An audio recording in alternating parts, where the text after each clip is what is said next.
ભીષણ ગરમીથી ત્રસ્ત દિલ્હીમાં તો વરસાદ તો થયો, પરંતુ શરૂઆતના વરસાદે જ અહીં તબાહી સર્જી છે। પોતાના વૈભવ પર જે દિલ્હીને ગર્વ હતું, તેની હાલત આજે દયનીય બની છે, કારણ કે દિલ્હી દરિયો બની ગયો છે। ચારે બાજુ પાણી જ પાણી જોવા મળી રહ્યું છે। જ્યાં જુઓ ત્યાં પાણી, જ્યાં જુઓ આ રિપોર્ટમાં। આ દિલ્હી છે કે દરિયો? અહીં પૂર છે, સમસ્યા છે, લોકોના દર્દ છે, કારણ કે દિલ્હી ડૂબી ચૂક્યું છે। 24 કલાક ધબકતી દેશની રાજધાની દિલ્હીની ગતિ ધીમી પડી ગઈ છે। જ્યાં મોટી મોટી ગાડીઓ ઝડપી સ્પીડથી એક સ્થળેથી બીજા સ્થળે જતી હતી, હવે અહીં હોડી દોડી શકે તેવી પરિસ્થિતિનું નિર્માણ થયું છે। ઐતિહાસિક વિરાસત સાચવીને બેઠેલા આ દિલ્હીને કોની નજર લાગી? દિલ્હીનું તંત્ર ખાડે ગયું છે। દિલ્હીના એક કે બે વિસ્તાર નહીં, આખે આખું દિલ્હી જળમગ્ન થઈ ગયું છે। આ તે કેવો દિલ્હીનો વિકાસ? દિલ્હીના ખૂબ જ ભયાવહ દ્રશ્યો સામે આવ્યા છે। ઇન્દિરા ગાંધી ઇન્ટરનેશનલ એરપોર્ટ પર એક મોટી દુર્ઘટના સર્જાઈ।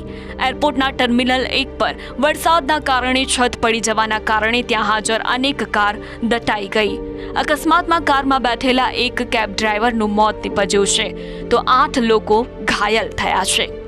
સ્લેબ ધરાશાયી થતા સિવિલ એવિએશન મિનિસ્ટર કે રામ મોહન નાયડુ એરપોર્ટ પહોંચી પરિસ્થિતિની સમીક્ષા કરી હતી। તો ઘટનામાં મૃતકના પરિવારજનોને 20 લાખ રૂપિયા અને ઘાયલોને 3 લાખ રૂપિયા સહાય આપવાની જાહેરાત કરી છે।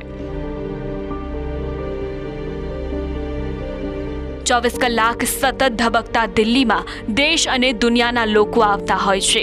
વરસાદની પરિસ્થિતિમાં લોકો એરપોર્ટ અને રેલવે સ્ટેશન પર ફસાઈ ચૂક્યા છે। તેમને એક સ્થળેથી બીજા સ્થળે જવા માટે વાહનો ન મળતા, રસ્તાઓ બંધ થઈ જતા લોકોને હાલાકીનો સામનો કરવો પડી રહ્યો છે।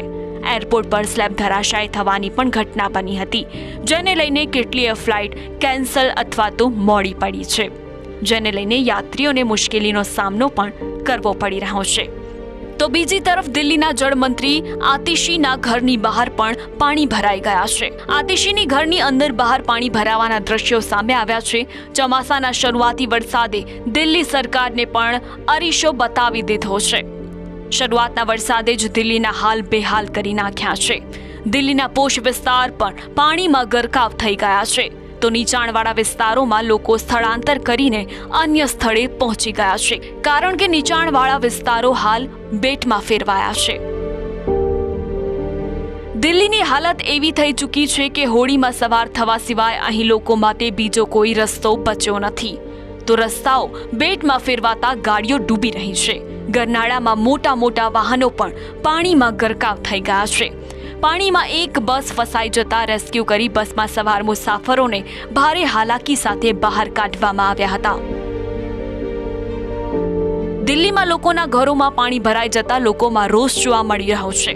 તેમનું કહેવું છે કે સરકાર અને તંત્ર લોકોને સુવિધા આપવામાં નિષ્ફળ નીવડી છે। હાલ દિલ્હીની હાલત બેહાલ થઈ ચૂકી છે। એનડીઆરએફની ટીમ પૂરગ્રસ્ત વિસ્તારમાંથી લોકોને બચાવવાની કામગીરી કરી રહી છે। દેશના ગર્વ સમાન દિલ્હીની હાલત દયનીય બની છે। કોના પાપે દિલ્હીની આવી હાલત થઈ છે? દેશની જનતા દિલ્હીની આ હાલત જોઈ દ્રવી ઉઠ્યા છે। Bureau report, news capital.